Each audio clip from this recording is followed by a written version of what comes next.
પ્રિય મિત્રો, સ્તવન કાર્યક્રમમાં આપ સર્વનો આવકાર કરું છું. આજે આપણે માર્ક 2:6-28 સુધીના ભાગનો અભ્યાસ કરીશું. આ પાઠમાં આપણે જોઈશું કે ઈસુએ લકવાગ્રસ્ત માણસના પાપો માફ કર્યા.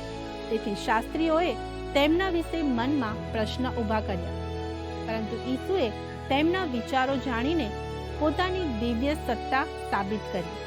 ત્યારબાદ માથથી દાણીને ઈસુના શિષ્ય તરીકે તેડવામાં આવે છે.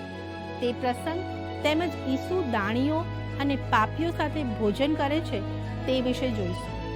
અંતે સાબ્બાતના દિવસે શિષ્યો દ્વારા કણસલા તોડવાના પ્રસંગમાં ઈસુ સમજાવે છે કે સાબ્બાત માણસના હિત માટે બનાવવામાં આવ્યો છે અને મનુષ્ય પુત્ર સાબ્બાતનો પણ પ્રભુ છે. તો ચાલો આ અભ્યાસ દ્વારા ઈસુના અધિકાર, તેમના આમંત્રણ અને તેમના ઉપદેશને વધુ સારી રીતે સમજવાનો પ્રયત્ન કરીએ.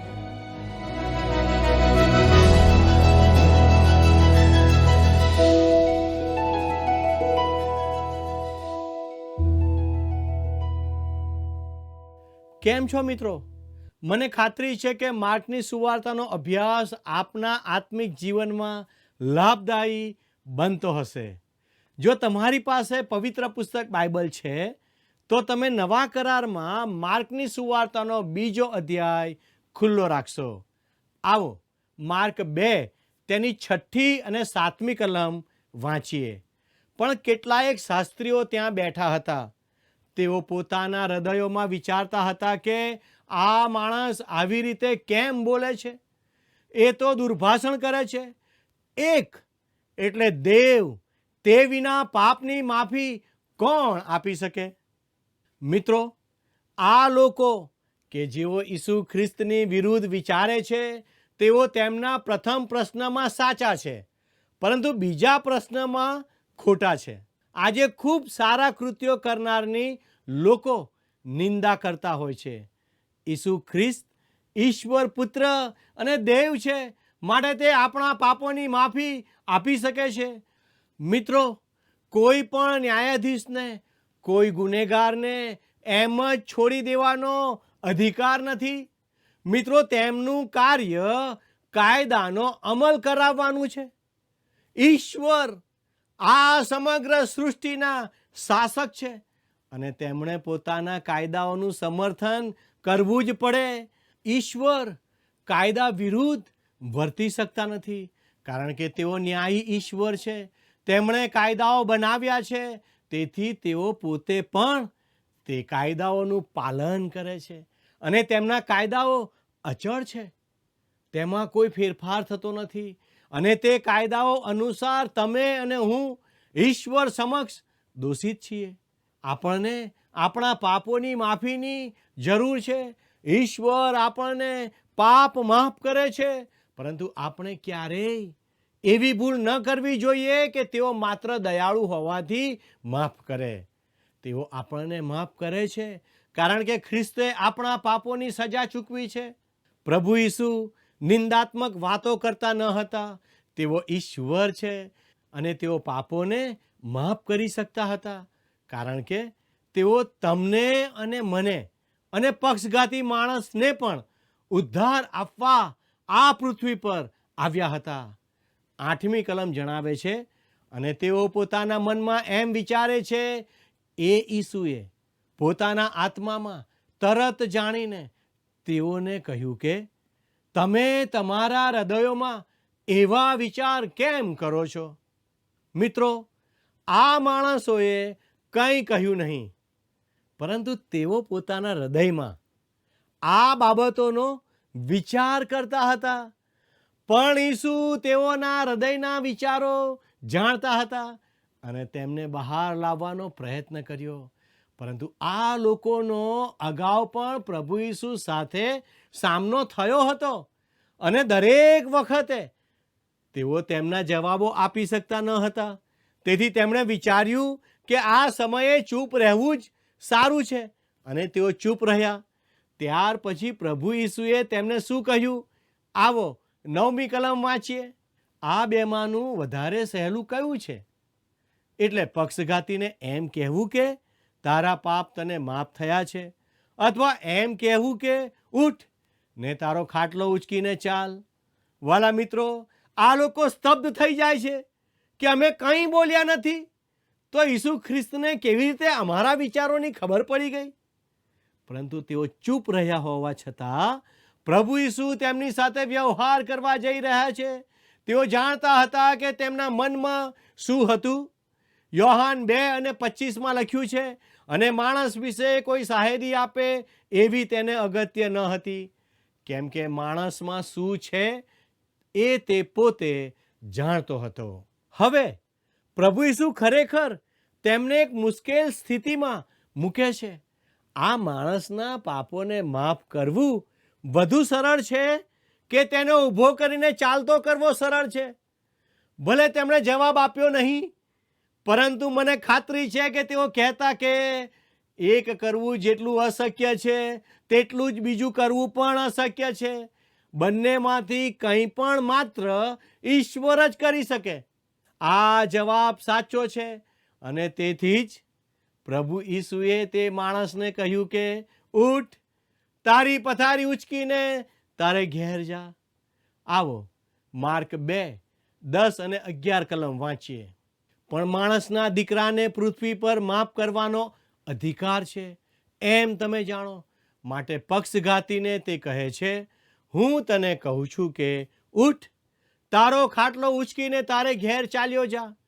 ઈસુ ખ્રિસ્ત જેવા આ શબ્દો બોલ્યા કે તરત જ આ જુવાન પોતાની પથારી ઉચકીને ચાલવા લાગ્યો. વાલા મિત્રો, આપણ સર્વને ઈસુ ખ્રિસ્ત દ્વારા સાજાપણું મળી શકે છે. 12મી કલમમાં લખ્યું છે, અને તે તરત ઉઠ્યો ને ખાટલો ઉચકીને સૌના દેખતા ચાલ્યો ગયો. આથી સૌએ અચરજ પામીને તથા દેવને મહિમા આપીને કહ્યું કે અમે કદી આવું જોયું નથી. મિત્રો, તમે જુઓ, આ તો કાર્ય દ્વારા પ્રગટ થયેલા ચમત્કારોમાંનો એક ચમત્કાર છે. હવે આપણા અભ્યાસમાં આગળ વધતા 13 અને 14 કલમ વાંચીએ. અને તે ફરી સમુદ્રને કાંઠે ગયો, અને બધા લોક તેની પાસે આવ્યા, ને તેણે તેઓને બોધ કર્યો. અને રસ્તે જતા તેણે અલ્ફીના દીકરા લેવીને દાણની ચોકી પર બેઠેલો જોયો, અને તે તેને કહે છે કે મારી પાછળ ચાલ, અને તે ઉઠીને તેની પાછળ ચાલ્યો. મિત્રો, અહીં સતત કાર્ય જોવા મળે છે. જો કે આ કોઈ ચમત્કાર નથી. આ સુવાર્તામાં આપણે ઘણી બધી પ્રવૃત્તિઓ જોઈ રહ્યા છીએ. ઈસુ ખ્રિસ્ત સમયે સમયે અમુક વ્યક્તિઓને પોતાની સેવા કરવા માટે પસંદ કરતા હતા. અહીં એક લેવી નામની વ્યક્તિને ઈસુ ખ્રિસ્ત આમંત્રણ આપતા કહે છે, મારી પાછળ ચાલ, અથવા મને અનુસર. મિત્રો, આ લેવી પણ પ્રભુ ઈસુના આદેશને માન આપીને તેમની પાછળ જાય છે. આ લેવીને માથી પણ કહેવામાં આવે છે. તે યાજક વર્ગમાંથી આવતો હતો. આ લેવીનું કાર્ય કર ઉઘરાવવાનું હતું. તે જકાત નાકા પર બેસીને કર ઉઘરાવતો હતો. મિત્રો, એ સમયમાં કર ઉઘરાવનારને સમાજમાંથી બહિષ્કૃત ગણવામાં આવતા હતા, કારણ કે તે લોકોને છેતરતા હતા. મિત્રો, તેઓની છાપ સમાજમાં સારી નહોતી. તે લોકોની પાસેથી વ્યાજબી કરતાં વધારે કર ઉઘરાવતા હતા. તેઓ વધારાનું પડાવી લેતા હોય છે, અને હું માનું છું કે તે પણ આવું કરતો હશે. તેમ છતાં તમે જુઓ મિત્ર, ઈસુ ખ્રિસ્ત આ પાપી વ્યક્તિને પોતાની પાસે બોલાવે છે. 15 અને 16 કલમમાં લખ્યું છે, અને એમ થયું કે તે તેના ઘરમાં જમવા બેઠો હતો, ને ઘણા દાણીઓ તથા પાપીઓ ઈસુ તથા તેના શિષ્યોની સાથે બેઠા હતા, કેમ કે તેઓ ઘણા હતા, ને તેની પાછળ ચાલતા હતા. અને શાસ્ત્રીઓએ તથા ફરોશીઓએ તેને દાણીઓની તથા પાપીઓની જોડે જમતો જોઈને તેના શિષ્યોને કહ્યું કે તે તો દાણીઓની તથા પાપીઓની જોડે ખાય છે ને પીએ છે. તમે જુઓ મિત્ર, ઈસુ ખ્રિસ્ત આ પાપી વ્યક્તિને પોતાની પાસે બોલાવે છે. એટલું જ નહીં, પણ પાપી વ્યક્તિની સાથે પ્રભુ ઈસુ ખ્રિસ્ત ભોજન લે છે. આ ભોજનમાં લેવી એકલો નથી, પરંતુ લેવીના ઘણા મિત્રો કે જે કર ઉઘરાવવાનું કાર્ય કરતા હતા તેઓ પણ ત્યાં હાજર હતા. વાલાઓ, અહીં આપણે જોઈ શકીએ છીએ શહેરના કોઈ પ્રતિષ્ઠિત અથવા ઉચ્ચ વર્ગના લોકો ત્યાં હાજર નહોતા. ધ્યાન આપો કે અહીં કર ઉઘરાવનારાઓનો ઉલ્લેખ પાપીઓ તરીકે કરવામાં આવ્યો છે. તે સમયમાં આવા લોકો જ કર ઉઘરાવનારાઓ હતા. આવો 17મી કલમ વાંચીએ. અને ઈસુ એ સાંભળીને તેઓને કહે છે કે જેઓ સાજા છે તેઓને વૈદ્યની અગત્ય નથી, પણ જેઓ માંદા છે તેઓને છે. હું ન્યાયીઓને નહીં પણ પાપીઓને બોલાવવા આવ્યો છું. વહાલા દર્શકો, પ્રભુ ઈસુ ખ્રિસ્ત પાપી વ્યક્તિને પ્રેમ કરે છે. ઈસુ ખ્રિસ્ત આપણા જેવા નબળા લોકોને પ્રેમ કરે છે. ઈસુ ખ્રિસ્ત આપણા પર પ્રેમ તો કરે જ છે, પણ સાથે આપણા પાપોની ક્ષમા પણ આપે છે. આ સમયે જ્યારે ઈસુ ખ્રિસ્ત આવા લોકોની સાથે ભોજન લે છે ત્યારે તે જોઈને નિયમશાસ્ત્રના ઘણા શિક્ષકોને ગુસ્સો આવે છે. આ આપણા લોકોમાં પણ સત્ય છે. કોઈ સારી વ્યક્તિ કોઈ ખરાબ માણસોની સાથે ભોજન લે છે તો બીજા લોકોને ગુસ્સો આવે છે. અને આવી જ રીતે ઈસુ ખ્રિસ્ત ઉપર પણ નિયમશાસ્ત્રના શિક્ષકો ગુસ્સે થાય છે. ઈસુ ખ્રિસ્ત આ શિક્ષકોને જવાબ આપતા કહે છે કે તેઓ પાપીઓને બચાવવા આ જગતમાં આવ્યા છે. હા મિત્ર, ઈસુ ખ્રિસ્ત આપણા જેવા લોકોને પાપોમાંથી ઉગારવા માટે આ જગતમાં આવ્યા હતા. ત્યાં કોઈ પણ રીતે કોઈ ન્યાયી વ્યક્તિ ન હતી, પરંતુ ફરોશીઓ તો એવું માનતા હતા કે તેઓ ન્યાયી છે. હવે 18મી કલમ વાંચીએ. અને યોહાનના તથા ફરોશીઓના શિષ્યો ઉપવાસ કરતા હતા, અને તેઓ આવીને તેને કહે છે કે યોહાનના તથા ફરોશીઓના શિષ્યો ઉપવાસ કરે છે, પણ તારા શિષ્યો ઉપવાસ નથી કરતા. એનું શું કારણ? મિત્રો, તેઓ નિયમશાસ્ત્ર હેઠળ હતા, પરંતુ નિયમશાસ્ત્રમાં ઉપવાસ કરવા માટે કોઈ આજ્ઞા આપવામાં આવી ન હતી. ઈશ્વરે પોતાના લોકો માટે 7 પર્વો આપ્યા હતા, ઉપવાસના દિવસો નહીં. 19 અને 20 કલમમાં ઈસુ તેનો જવાબ આપે છે તે જોઈએ. અને ઈસુએ તેઓને કહ્યું કે વર જાનૈયાની સાથે હોય ત્યાં સુધી શું તેઓ ઉપવાસ કરી શકે? વર તેઓની સાથે છે તેટલા વખત સુધી તેમનાથી ઉપવાસ કરી શકાય નહીં.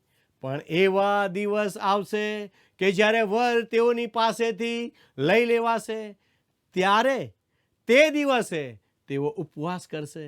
મિત્રો, તેઓને પ્રભુ જે કહી રહ્યા છે તેનો અર્થ એ છે કે ઉપવાસ કરતાં પણ વધુ મહત્વપૂર્ણ બાબત એ છે કે આપણે તેમની સાથે સંબંધમાં રહીએ અને તેમની સાથે સંગત રાખીએ. મિત્ર, આજના સમયમાં પણ આ વાત એટલી જ સાચી છે. ધાર્મિક દેખાવ કરવો અને બહારથી ધાર્મિકતા બતાવવી તે અલગ વાત છે, અને પ્રભુ ઈસુ સાથે સંગતનો આનંદ માણવો અને તેમને પ્રેમ કરવો તે અલગ વાત છે. આવો 21 અને 22 કલમ વાંચીએ. અને કોરા લુગડાનું થીગડું જૂના વસ્ત્રને કોઈ દેતું નથી. જો દે તો નવું જોડેલું જૂનાને સાંધવાને બદલે ખેંચી કાઢે છે ને તે વધારે ફાટી જાય છે. અને નવો દ્રાક્ષારસ જૂની મશકોમાં કોઈ ભરતું નથી. જો ભરે તો નવો દ્રાક્ષારસ મશકોને ફાડી નાખે છે, ને દ્રાક્ષારસ તથા મશકો એ બંનેનો નાશ થાય છે. પણ નવો દ્રાક્ષારસ નવી મશકોમાં ભરવામાં આવે છે. મિત્રો, ઈસુ અહીં તેમની સાથેના પ્રેમ અને સંગતના આ નવા જીવન વિશે 2 ઉદાહરણો આપી રહ્યા છે. તેઓ કહે છે કે તેઓ નિયમશાસ્ત્રને સુધારવા માટે આવ્યા નથી. તેઓ મૂસાના નિયમમાં કંઈ ઉમેરવા માટે આવ્યા નથી. તેઓ તેમાં કોઈ નવી સુધારણા અથવા વિકાસ લાવવા માટે પણ આવ્યા નથી. તેઓ કંઈક નવું કરવા માટે આવ્યા છે. તેઓ જૂના વસ્ત્રને સાંધવા માટે આવ્યા નથી, પરંતુ આપણને નવું વસ્ત્ર આપવા માટે આવ્યા છે. નિયમશાસ્ત્ર હેઠળ માણસો પોતાના કાર્યો કરતા હતા અને તેમના કાર્યો જાણે જૂના અને કીડા લાગેલા વસ્ત્ર જેવા હતા. ઈસુ ખ્રિસ્ત ન્યાયપણાનું નવું વસ્ત્ર આપવા આવ્યા છે. જે પાપી વ્યક્તિ ઈસુ ખ્રિસ્ત પર વિશ્વાસ કરે છે તેમને ન્યાયપણાનું નવું વસ્ત્ર આપવામાં આવે છે. મિત્રો, આ ન્યાયપણાનું વસ્ત્ર તેને સર્વશક્તિમાન ઈશ્વરની સમક્ષ ઊભા રહેવા યોગ્ય બનાવે છે. મિત્ર, આ જ મહાન વાત છે જે આપણા પ્રભુ ઈસુ ખ્રિસ્ત અહીં કહી રહ્યા છે. આપણા પ્રભુ જૂના કરારની વ્યવસ્થા અથવા માત્ર ધાર્મિક પ્રણાલીને આગળ વધારવા માટે આવ્યા નથી. તેઓ કંઈક નવું સ્થાપિત કરવા માટે આવ્યા છે. આ નવી બાબત એ છે કે તેઓ જગતના પાપો માટે પોતાનું જીવન અર્પણ કરે છે. નવો દ્રાક્ષારસ નવી મશકોમાં ભરવામાં આવે છે. ન્યાયપણાનું એ વસ્ત્ર તે વ્યક્તિ પર આવે છે જે વિશ્વાસ દ્વારા ઈશ્વરનો દીકરો કે દીકરી બન્યા છે. મિત્રો, આ એક મહાન સત્ય છે. હવે વિશ્રામવાર વિશેની વાત છે. આ અધ્યાયના અંતિમ ભાગમાં વિશ્રામવારના દિવસની ઘટના જે ખેતરોમાં બને છે તે જોઈએ છીએ. ત્યારબાદ અધ્યાય 3ની શરૂઆતમાં વિશ્રામવારના દિવસે સભાસ્થાનની અંદરની ઘટના આવે છે. આ બંને ઘટનાઓ માથી અને લૂકની સુવાર્તામાં પણ જોવા મળે છે. આ ઘટના ખૂબ જ મહત્વપૂર્ણ છે, કારણ કે વિશ્રામવારના પ્રશ્નને કારણે જ પ્રભુ ઈસુનો ધાર્મિક આગેવાનો સાથે મતભેદ થયો. આ સમય પછી તેઓ તેમને મારી નાખવાની યોજના કરવા લાગ્યા. આ ઘટનામાં પ્રભુ ઈસુ દાવો કરે છે કે તેઓ વિશ્રામવારના પણ પ્રભુ છે. સભાસ્થાનમાં તેઓ વિશ્રામવારના દિવસે ભલું કાર્ય કરે છે. અહીં સ્વાભાવિક રીતે પ્રશ્ન ઊભો થાય છે, શું તેમણે ખરેખર કોઈ પણ ઘટનામાં વિશ્રામવારનો ભંગ કર્યો હતો? જ્યારે તેમણે સુકાઈ ગયેલા હાથવાળા ગરીબ માણસને સાજો કર્યો ત્યારે શું તેમણે વિશ્રામવારના નિયમનો ભંગ કર્યો હતો? મિત્રો, ચોક્કસપણે નહીં. તેઓ નિયમશાસ્ત્રને પૂર્ણ કરવા માટે આવ્યા હતા, પરંતુ અહીં આપણે જોઈએ છીએ કે તેઓ તેનું સાચું અર્થઘટન આપી રહ્યા છે. તેઓ પ્રગટ કરે છે કે તેઓ વિશ્રામવારના પ્રભુ છે અને ભલું કરવું એ જ સૌથી મહત્વપૂર્ણ બાબત છે. આવો 23મી કલમ વાંચીએ. અને એમ થયું કે વિશ્રામવારે તે દાણાના ખેતરમાં થઈને જતો હતો અને તેના શિષ્યો ચાલતા ચાલતા કણસલા તોડવા લાગ્યા. આ કલમમાં પણ જોઈ શકાય છે કે ઈસુ ખ્રિસ્તની સામે તે સમયના નિયમશાસ્ત્રના શિક્ષકો આવો જ પ્રશ્ન કરે છે. નિયમશાસ્ત્ર દ્વારા માનવી સારી રીતે જીવન જીવી શકે માટે નિયમશાસ્ત્ર આપવામાં આવ્યું હતું. 24મી કલમ બતાવે છે કે વિશ્રામવારે કામ કરવું તે નિયમશાસ્ત્રની વિરુદ્ધ છે. આ નિયમ પૂર્ણ નિયમ 23, 24 અને 25માં દર્શાવાયો છે.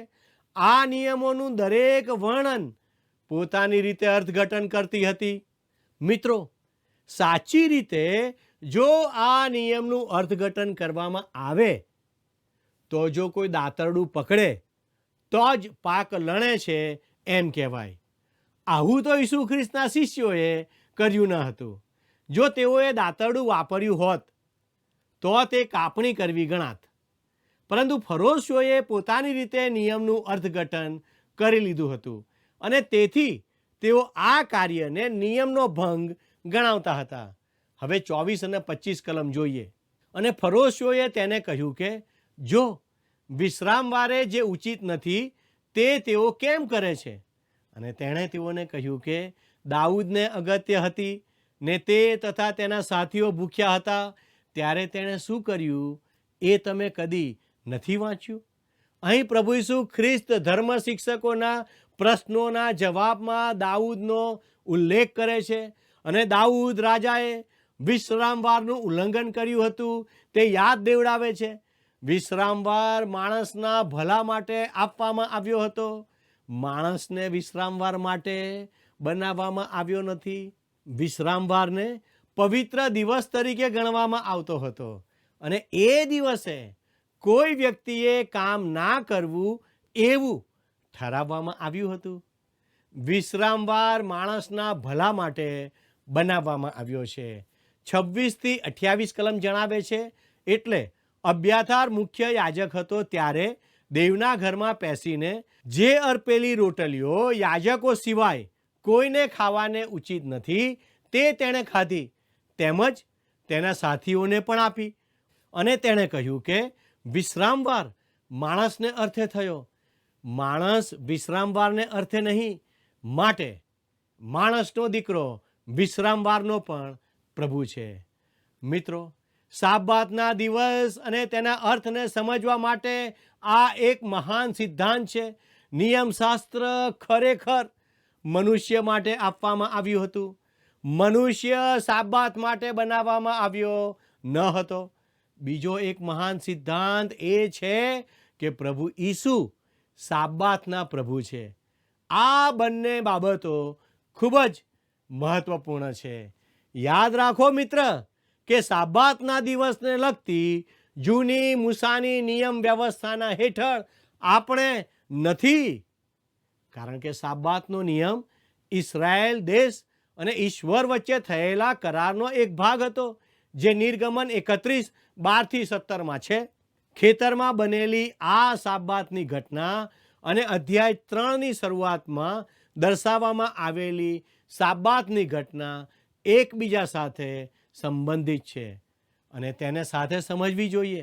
તેથી બાઇબલમાં અધ્યાયનું વિભાજન હોવા છતાં આપણે સાબાતના દિવસ સાથે જોડાયેલી આ ઘટનાઓના અભ્યાસને સતત આગળ વધારીશું. મિત્રો, મારો સમય અહીં પૂરો થાય છે. આવતીકાલે આ અભ્યાસમાં આગળ વધીશું. ઈશ્વર આપને આશીષ આપે. ધન્યવાદ.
મિત્રો, આજના અભ્યાસમાં આપણે જોયું કે પ્રભુ ઈસુ પાસે પાપો માફ કરવાની સત્તા છે અને તેમણે પોતાના કાર્ય દ્વારા તે સ્પષ્ટ કર્યું. તેમણે લેવીને પોતાના અનુસરણ માટે બોલાવ્યો, પાપીઓને પસ્તાવા માટે આમંત્રણ આપ્યું અને સમજાવ્યું કે તેઓ કંઈક નવું કરવા આવ્યા છે. સાબ્બાત વિશે પણ તેમણે દર્શાવ્યું કે તેનો હેતુ માણસનું કલ્યાણ છે. તેથી આવો આપણે ઈસુના શબ્દોને વિશ્વાસથી સ્વીકારીએ, તેમના તેડાને પ્રત્યુત્તર આપીએ અને તેમના માર્ગમાં ચાલવા માટે તૈયાર રહીએ. મિત્રો, આજનો પ્રશ્ન છે, કયા દાણીને શિષ્ય તરીકે પસંદ કરવામાં આવ્યો? A. Jakhi, B. Simon, C. Thadi, D. Mathi. મિત્રો, ગત પ્રશ્નનો જવાબ છે સી. પ્રાર્થના કરવા. મિત્રો, અમને આશા છે કે આજનો કાર્યક્રમ આપને માટે લાભદાયી બન્યો હશે. જો આપને કોઈ નવી બાબત શીખવા મળી હોય તો અમને અવશ્ય જણાવશો અને આજના પ્રશ્નનો જવાબ પણ મોકલી આપશો. તે માટે અમારો સંપર્ક નંબર છે 94 29 37 56 10. આભાર. શું તમને આ કાર્યક્રમ ગમ્યો? અત્યારે જ અમને મિસ કોલ કરો.